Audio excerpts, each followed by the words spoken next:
大家好，今集講一講澳門嘅松山纜車。嚟澳門之前，同事同埋屋企人都覺得應該嚟搭一次，所以我特登行過嚟。今次搭嘅係落山嘅方向，我先步行去到東望洋嘅山頂，然之後跟住指示牌嚟到纜車站。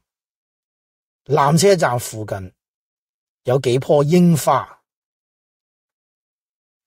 賣飛嘅地方就喺入口隔離，每人2蚊，都幾經濟。車廂可以坐4個人，今次我哋一家3個大人1個小朋友，啱啱好。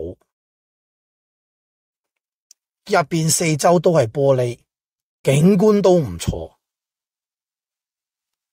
落山方向可以睇到澳門嘅舊區，都係一啲唐樓。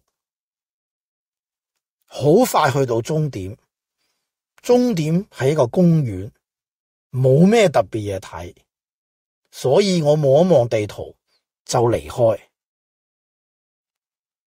跟住講一講自己嘅感想。呢一架係世界上最短嘅吊車，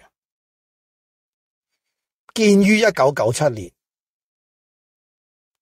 長到186米，80秒就係坐完，都值得嚟試下，因為佢係世界紀錄。至於景觀，都係唐樓，冇咩特別。反而我覺得應該由山下向上坐，可能感覺會好啲。唯一驚喜係纜車站附近嘅櫻花，叫廣州櫻，令我覺得好抵，因為唔使去日本都睇到櫻花。